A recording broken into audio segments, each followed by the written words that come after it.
Mr. Transformers 96 here for the review. This time we have the Dawn of the Planet of the Apes NECA Luca figure, so here you go. So this is from Wave 2. Very happy that they did a Wave 2 of the Planet of the Apes series, because they did make some really good figures the first wave, so I was very excited to see the second wave and the new characters they could do. Unfortunately, the only problem I have with the second wave is that this is the only new character from it. Would have liked to see, you know, maybe Koba's son, or not Koba's son, yeah, Koba's son. No, Caesar's son. Koba's the bad guy. I like to see Caesar's son or some of the other characters that were in the movie. But overall, very excited to get this guy. Very neat figure, and we'll be going over it now. Same basic design packaging of the first one. As you can see, you've got pictures of Koba and Caesar up there. You've got Luca right there. And then on the back, it just has the three from this assortment. I skipped Caesar. I don't plan to get him, but I did get Koba and Luca, so I'll be reviewing those. Alright, on to Luca himself. Now this is definitely going to be the star of the wave. He is the hardest one to find, considering he's packed 4 in every case, while the others are packed 5 in every case, as well as he's just going to be the one that's most sought after because he's a different character, he's bigger, and he looks fun. So this is definitely going to be the rarest one, so I would have to say, if you see this one out and you're considering it, I would kind of grab it, because I've seen it in stores once, and that's when I bought it, and I haven't seen Luca in stores yet, and they only had one the first time I saw him.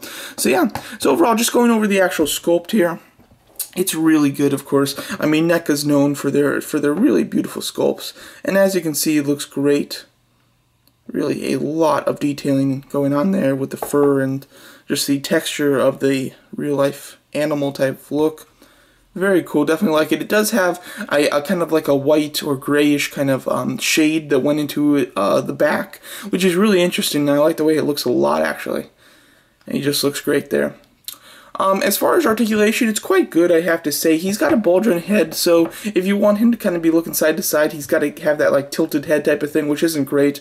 But what does work really nice is the looking up. He can look way up, which I'm really surprised, and I would have thought that that would have been a hard thing for them to do on a figure with the neck kind of like this. But they managed to do it, which I'm really excited about. You can get him to be like on all fours.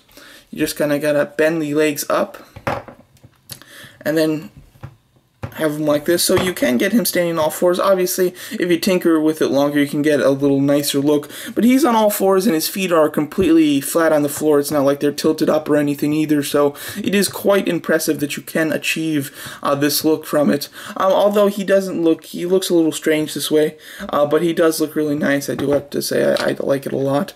Going on with the articulation, you've got ball hinge shoulders, which are quite nice. They you know, swivel. They're not really hindered too much, which is nice. He's got hinge swivel elbows, and then he has ball jointed wrists, which are really good. They can tilt in quite far, and they can tilt up, you know, a decent amount as well as swivel. Then he has a ball jointed upper torso, which is really just a slight swivel. I mean, it does go up and down ever so slightly, but you're really not going to get too much out of that.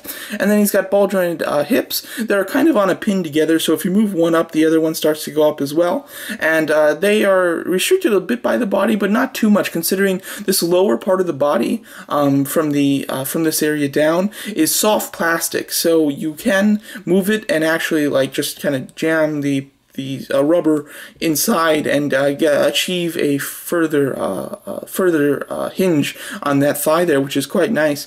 You've got a hinge swivel knee, and then a hinge swivel ankle. It does kind of pivot like that, but not super much, but still quite nice. Overall, he looks really cool, and he definitely is really nicely detailed, as well as articulated pretty much the best that they could have articulated him based on just like the actual design of this figure. This one's, you know, could be a very hard one to articulate, but they did a really splendid job in articulating him, I must admit. So now he does come with one accessory. That's an extra head sculpt. Let's remove this head sculpt and get that one on. Alright, so the secondary head sculpt is a very screaming, very, you know, ape, animalistic type of expression going on in his face. As you can see, this is definitely the most interesting head sculpt. This is the one that I display him with, and, you know, I can't imagine many people not displaying him with this one, because it's just so cool and interesting. As you can see, it looks awesome. They really captured the look of the animal in a very just angry and screaming type of fashion. Really like it a lot. The only problem that I have on this one, and this is just exclusively on mine, is his lip right there does have a little yellow speck.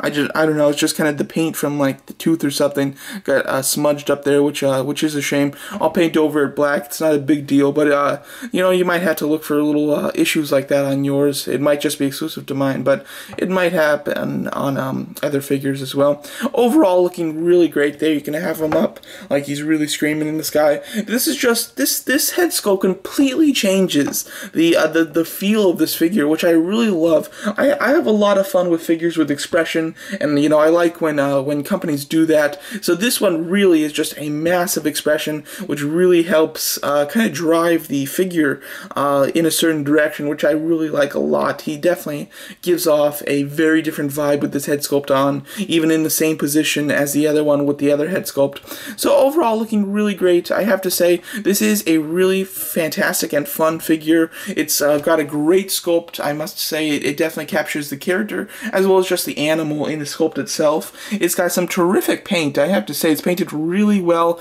Even the shine that they put on his chest as opposed to his fur is really nice and really looks realistic.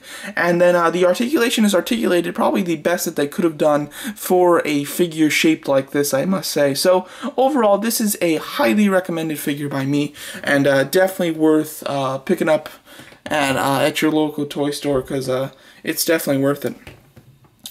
Here we've got some figures to go on with them. As you can see, he is definitely bigger. I'm not quite sure. Maybe in real life he should be more you know, larger than them than he is now. But overall, I do think it looks pretty good. And to compare him to one other bigger ape, the orangutan here, as you can see, he is definitely bigger than the orangutan as well. So overall, he is definitely a big figure as well. So you are getting your money's worth with this one too, just based on the plastic that you get. So overall, this is a highly recommended figure by me. Definitely worth paying for, and definitely a really cool addition to your Planet of the Apes display.